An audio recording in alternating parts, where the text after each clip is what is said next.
Yavé Tzidkeinu, que se fosse para depender de mim, eu não ia querer ele muito perto, não. Yavé Tzidkeinu, Deus que supera todo entendimento humano sobre o que é justiça. Yavé Tzidkeinu, o único que foi perfeitamente justo e mesmo assim entregou sua vida por nós, pecadores. De todos os nomes que vamos estudar, eu confesso que hoje o nome é o que eu mais treinei para tentar pronunciar. Que tanto de consoante amontoado tem a palavra Tzidkeinu. Mas ok, hoje a gente está descobrindo esse nome, Yavé Tzidkeinu, que no livro Orando com os Nomes de Deus, a Anne Spengler explica.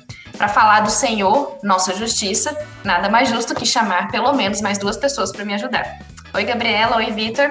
Oi, pessoal. Tudo bem? E aí? Vamos lá tentar entender essa palavra.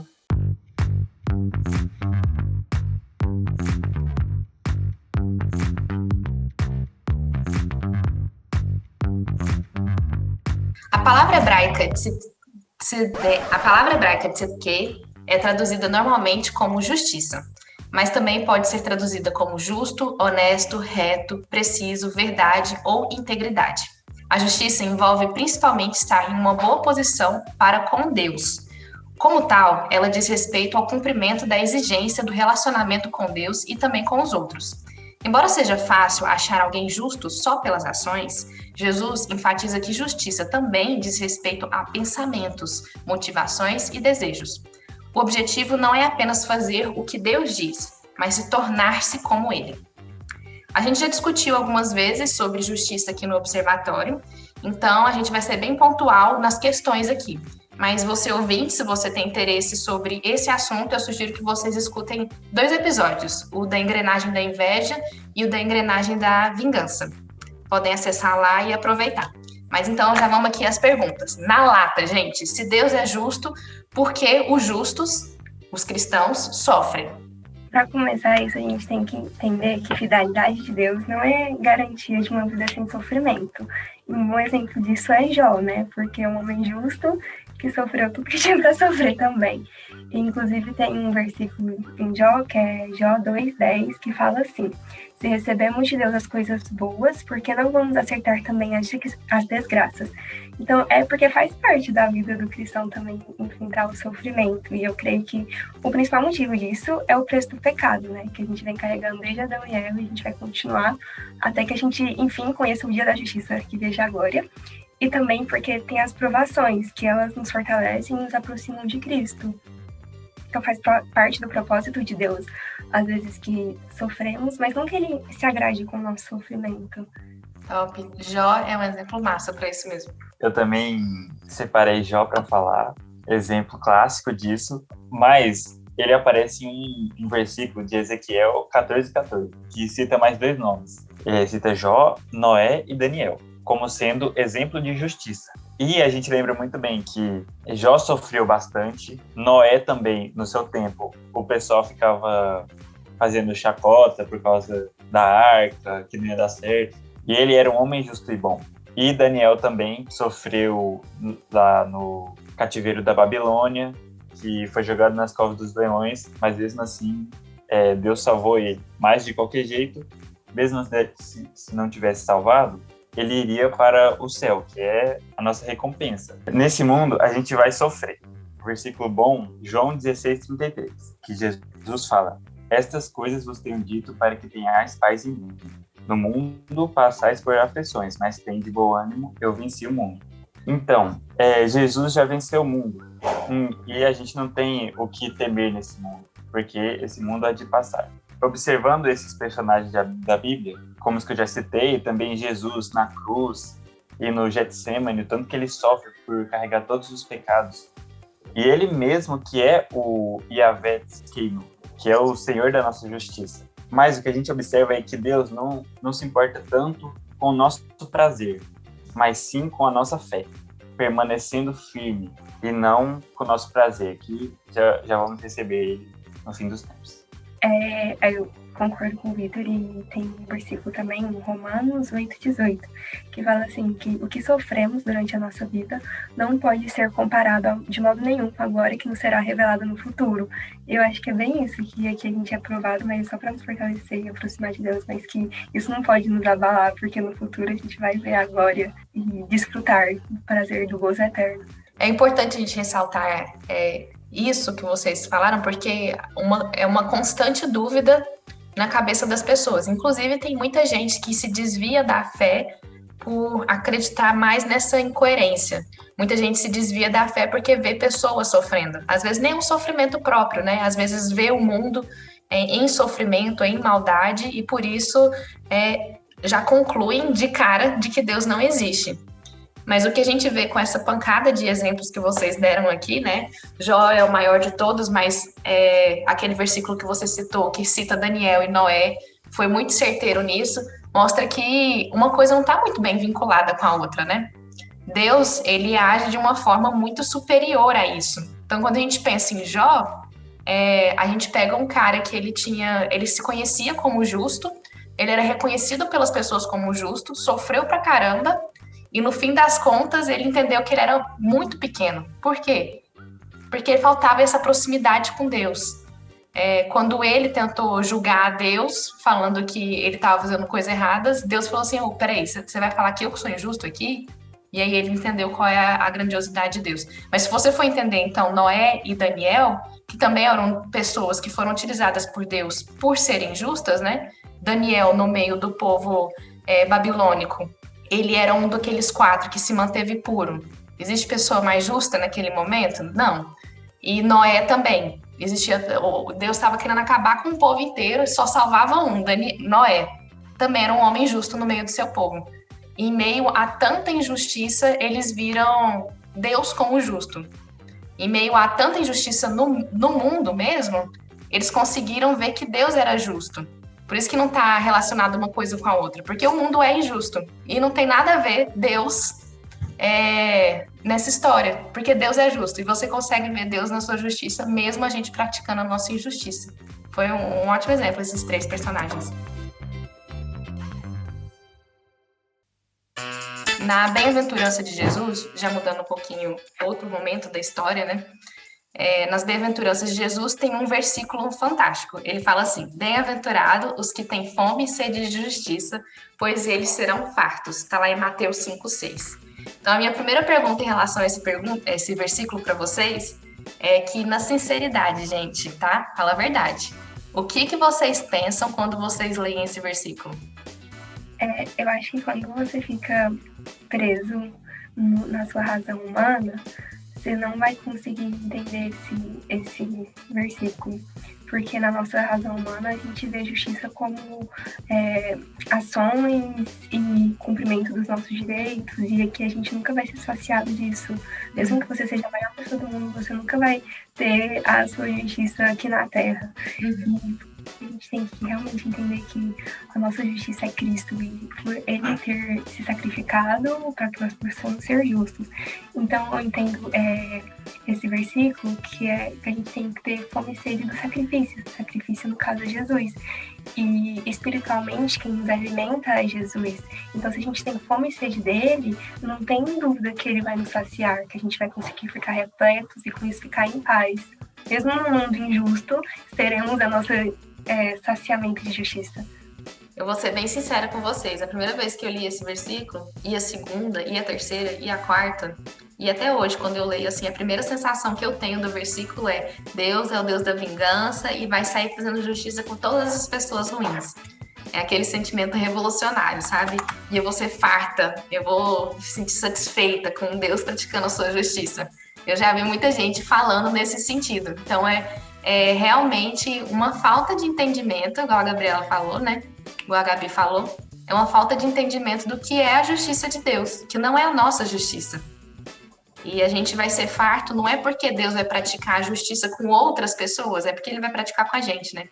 Quando eu vejo esse versículo que Jesus fala que vão ser bem-aventuradas pessoas que buscam a justiça, me faz pensar que ele está falando que aquelas que no dia a dia elas querem ser justas, mesmo não conseguindo, porque a gente sabe que todos pecaram e estamos destituídos da glória de Deus.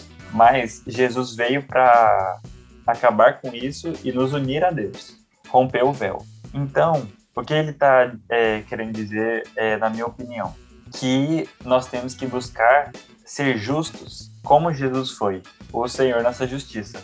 Em Efésios, no capítulo 5, Paulo fala para a gente ser imitador de Jesus, seja imitadores de Cristo. Aí no próximo capítulo, no capítulo 6, ele já fala da armadura de Deus. Como a gente vai tentar ser justo como Jesus, como a gente vai aplicar isso. E a primeira dos itens da armadura é a couraça da justiça, que nós temos que ser justo colocando essa couraça. Aí os outros são sandália do evangelho, escudo da fé, capacete da salvação e a espada do Espírito, que é a palavra de Deus. Então nós temos que sempre estar com essa armadura para ser justos como Jesus foi. Interessante que uma coisa é muito consequência da outra. Quando o comentário da Gabi, ele nos leva para Jesus, né? E o seu comentário leva a gente para nós mesmos. E aí, quando você fala que a gente tem sede e fome de justiça, a gente está buscando, a gente compreende que essa justiça não é nossa, mas que nós somos justificados e por isso nos tornamos justos. A justiça não vem da gente e por isso que a gente precisa de um instrumento externo como a couraça da justiça para nos tornar justo. Não é nosso próprio peitoral, né? A gente precisa da couraça da justiça. A gente precisa de um instrumento externo que vai nos tornar justos.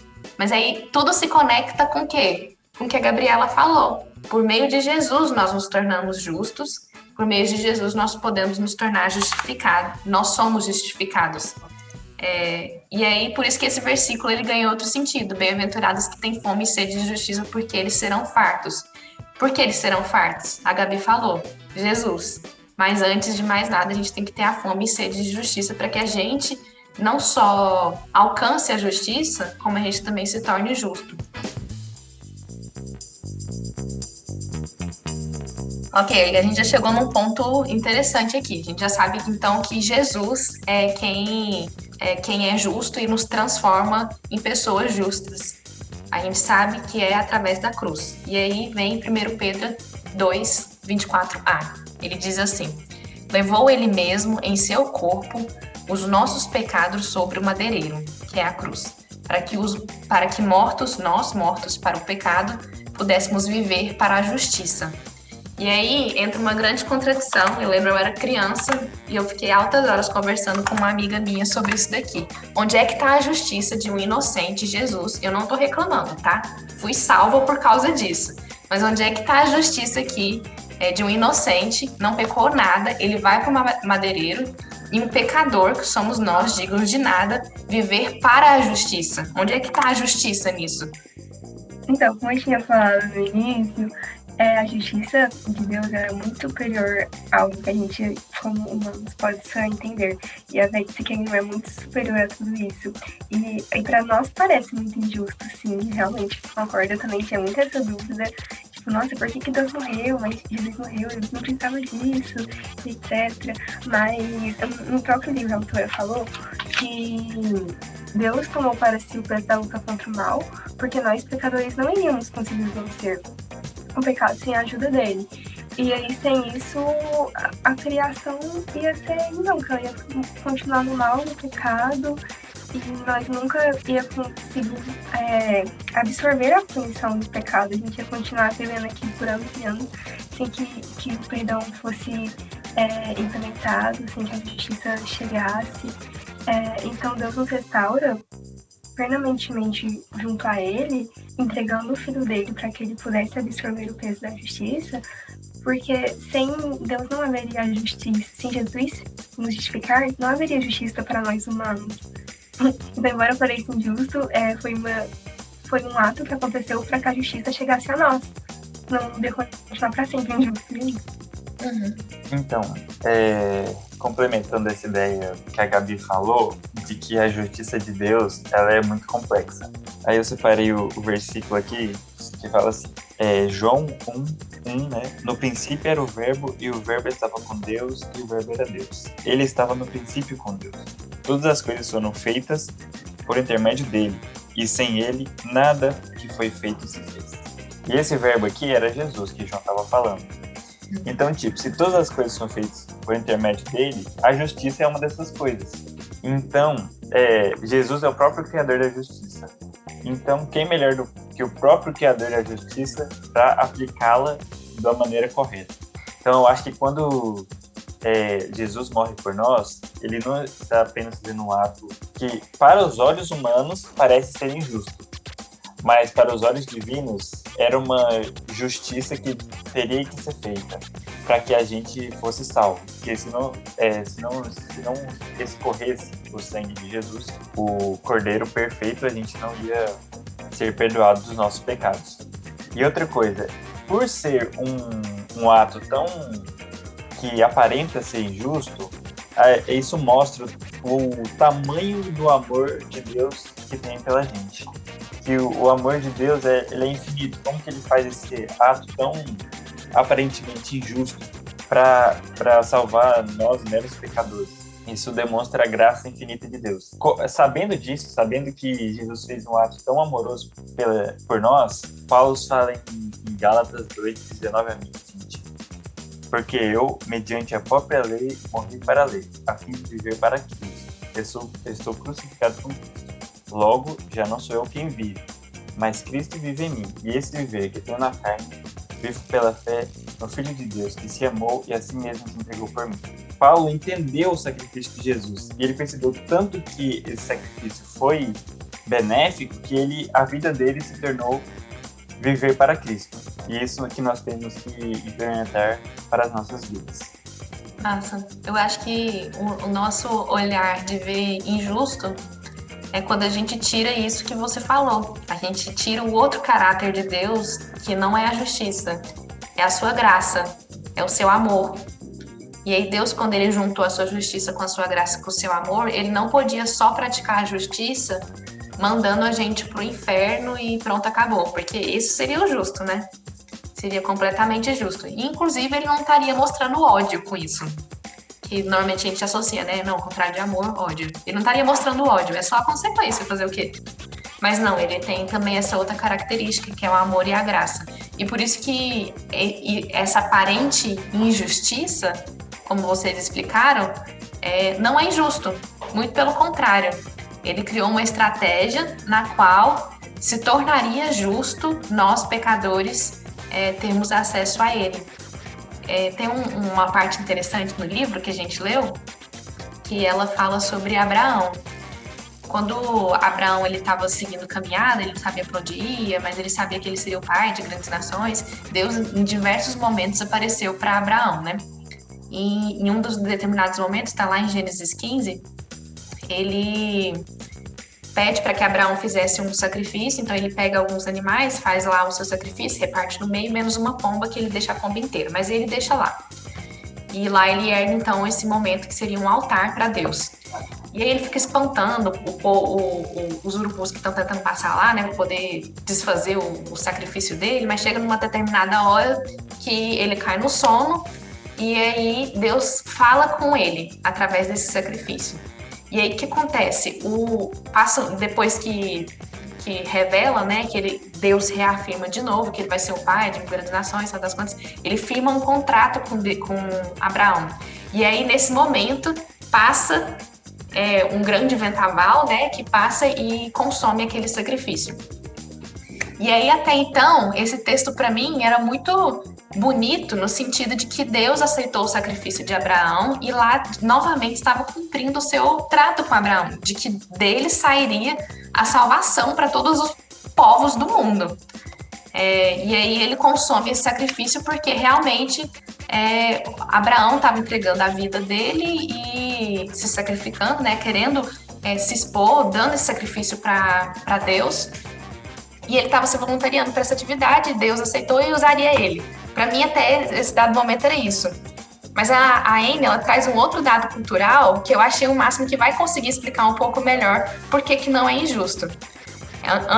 Antigamente, o que acontecia? Se você ia passar por uma fila, né, de pessoas E aí, se você passasse no meio dessas filas e você visse que um monte de coisa ruim estivesse acontecendo lá, pedras, alguma coisa assim, caso eu não cumprisse uma promessa com você, aquela cesta de sacrifícios que Abraão estava dando lá, aquela cesta de animais mortos, seria eu mesmo, porque eu não cumpri esse combinado entre nós.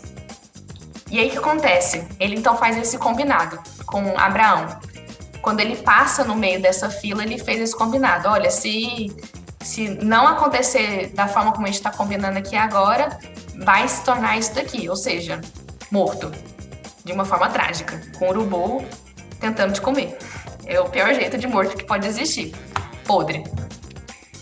Aí acontece, Abraão não cumpriu muito bem sua parte, né? O povo de Deus não cumpriu muito bem sua parte, continua em pecado e a gente tem uma longa jornada de história de pessoas se afastando de Deus. Mas Deus cumpriu sua jornada completa. Só que quem passou no meio daqueles urubus, quem passou para poder consumir, a única pessoa que passou foi o próprio Deus. Abraão não passou no meio daquele montoado de sacrifícios. Então Deus substituiu Abraão no pecado dele. E aí que é justo. E aí que está a justiça. A justiça está, o pecado foi feito e alguém tem que pagar. No caso, Deus pagou pra gente. E aí é justo. Sim, que para vingar a ira de Deus, ele mesmo se ofereceu. E eu realmente achei que isso é uma prova de amor muito grande, que você tinha comentado, né? E que isso para nós é injustiça, mas quando você compara e vê todas as faces de Deus, que eu acho legal, porque vocês estão falando cada dia de uma face de Deus, e aí quando você vê que esse Deus de justiça também é Deus de amor, é uma prova muito grande. E ainda serve de exemplo essa história de que o que muita gente acredita, que o Deus da justiça do Antigo Testamento foi trocado pelo Deus do amor do Novo Testamento, não é verdade, né? Olha aqui o exemplo do Antigo Testamento mostrando que o Deus que era justo também era o Deus do amor, passando no meio do sacrifício de Abraão. Deus se manifestou em forma de amor diversas vezes. E desde o princípio ele falou que a salvação ia vir através dele. Desde o princípio mesmo. Desde a serpente. Desde lá do Gênesis.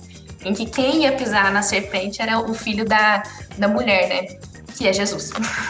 Era o filho da Eva, da geração. Que vem muito tempo depois. Jesus. Só uma curiosidade que eu tava lendo, né? Esse livro. Aí eu me deparei lá com aquela palavra que eu li assim. Tzedek. Que significa justiça. Não sei se é essa pronúncia, mas eu pensei, uai, parece Melquisedeque. Aí eu fui pesquisar e tem a ver mesmo. Melquisedeque significa rei da justiça. Aí a gente pode lembrar que Jesus veio da linhagem de Melquisedeque. Da raiz de Melquisedeque, que foi o primeiro sacerdote. E que Jesus, ele é o sumo sacerdote da nova aliança, que ele que se transformou literalmente no rei da justiça, e também sumo sacerdote que intercede por nós, que nos reconcilia perante Deus, para que perdoasse os nossos pecados. Melquisedeque, ele aparece num momento muito peculiar na história de Abraão. A gente estava conversando sobre Abraão aqui, né? Abraão, ele estava indo lá salvar o seu primo, o seu sobrinho, que tinha sido raptado. Estava quase para morrer, ele salvou, e nessa de salvar o seu sobrinho, ele acaba salvando todo o povo que vivia lá, que estava sofrendo. E aí, o próprio rei da terra estava querendo dar tudo para Abraão, e Abraão não quis aceitar aquilo. E aí, logo em seguida, aparece Melquisedeque, e esse é o único momento em que Melquisedeque aparece na história. Ele era o rei de Salém, nem era uma terra hebraica mesmo, ele era de um povo externo, mas ele servia ao mesmo Deus, que é o Deus Altíssimo. E aí ele faz o real sacrifício. E aí por isso que é tão interessante, o nome dele tá tão ligado à justiça. Porque é o primeiro momento na história da Bíblia que aparece o sacrifício sendo dado através do pão e do vinho, que hoje a gente conhece como ceia, que é o sangue de Cristo e o corpo de Deus, de Jesus no madeireiro. E aí a justiça no Melquisedeque? Tudo a ver. Realmente, não é só um nome parecido, é uma história parecida, né? Então, obrigada, Vitor. Obrigada, Gabi. Foi muito bom ter vocês. O Vitor já participou de alguns episódios, muito antigamente no de Provérbios, então assistam esse episódio. E hoje a Gabi estava estreando. Foi muito bom ter vocês aqui. Eu espero poder conversar cada vez mais com vocês aqui também no podcast. Muito obrigada, gente. Obrigada, Tchau. gente. Pessoal, Valeu. valeu.